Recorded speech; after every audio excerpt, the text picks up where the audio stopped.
Hey coin collectors, and welcome to DC Coin World International Coin Channel, the year of one of the most expensive nickels in the United States history, the 1983. It's hard to believe they produced some nickels that were worth over $5,000. Let's look at these and see if we can figure out why. In front of Jefferson, there it says, "In God We Trust." Jefferson facing to the left. Behind him it says Liberty, and there's a star, and then the year 1983.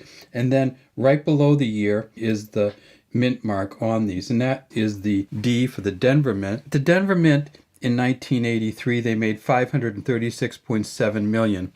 At the Philadelphia Mint, and of course the Philadelphia Mint, those of you who collect a bunch of different coins, you have to kind of remember which ones have the P on them and which ones don't.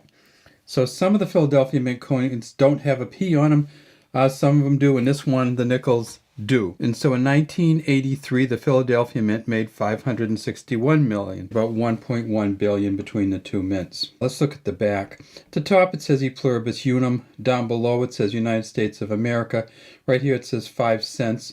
There it says Monticello. And no place on the coin does it say nickel, just like no place on the US dime does it say 10 cents. We've decided to call the dime a dime and not put the 10 cents on it. And we've decided to call the nickel a nickel, but we put the 5 cents on it and no nickel. So what is the big deal in what's worth so much money? Well, what you need to do is to get one of these coins in really good shape, and it needs to have steps all the way across. Now remember, in 1983, they were still doing the 5 full steps. After 1990, they went up to 6 full steps. This one you can probably count about 2 or 3, so this is not going to be one. This one, can you count any? Maybe you can count 2 partials there. So the steps actually come right down through here.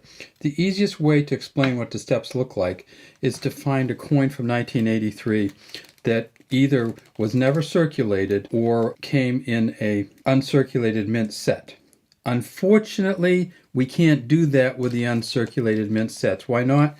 Because 1983 was one of the years they did not produce uncirculated mint sets. And I don't have a clue as to why. I just know that they didn't produce them. That means that all those coins you normally would get in an uncirculated mint set, that they take a little extra care with, let's be honest. And I think they actually try to pick out some good ones. You wouldn't get any of them. But guess what this is? This is from 1983 also. You can tell by the shine on here that this isn't going to do it for us, is it? This is not a circulating coin, and you know that because of the way it's been polished. You know that if I turn this over, it's going to have an S on here for the San Francisco Mint. And indeed it does. And down here, this is on all the coins, San Francisco or otherwise, there's an FS for Felix Schlag, the engraver of the coin. So there's our S. The San Francisco Mint only produced proof coins in 1983. So they produced a proof coin set, and it had 3.279 million, or essentially 3.3 million of these. So there are plenty of these out there.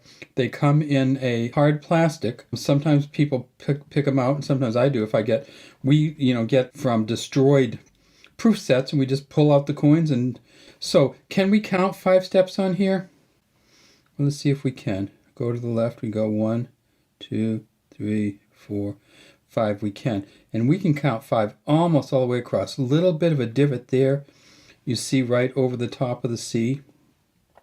But this is pretty close to a 5 full steps version, but guess what?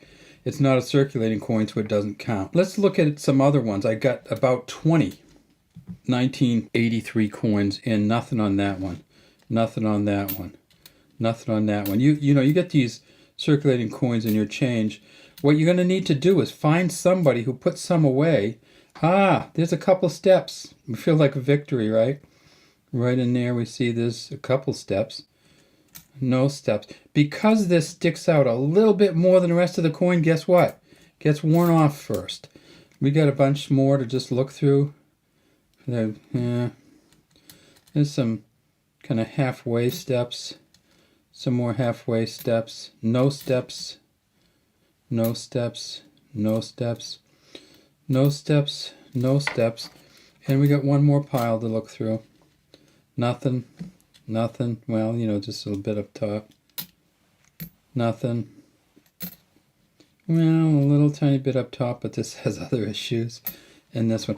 All right, so we're not going to find a 5 full steps.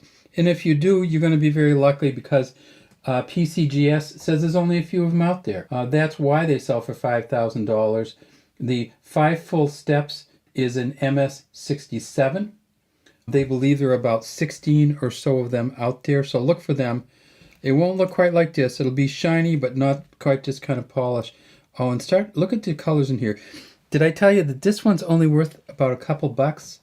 Yeah, it's only worth a couple bucks no matter how beautiful this looks, because people just aren't collecting in 1983 without the full steps and without it being a circulated coin.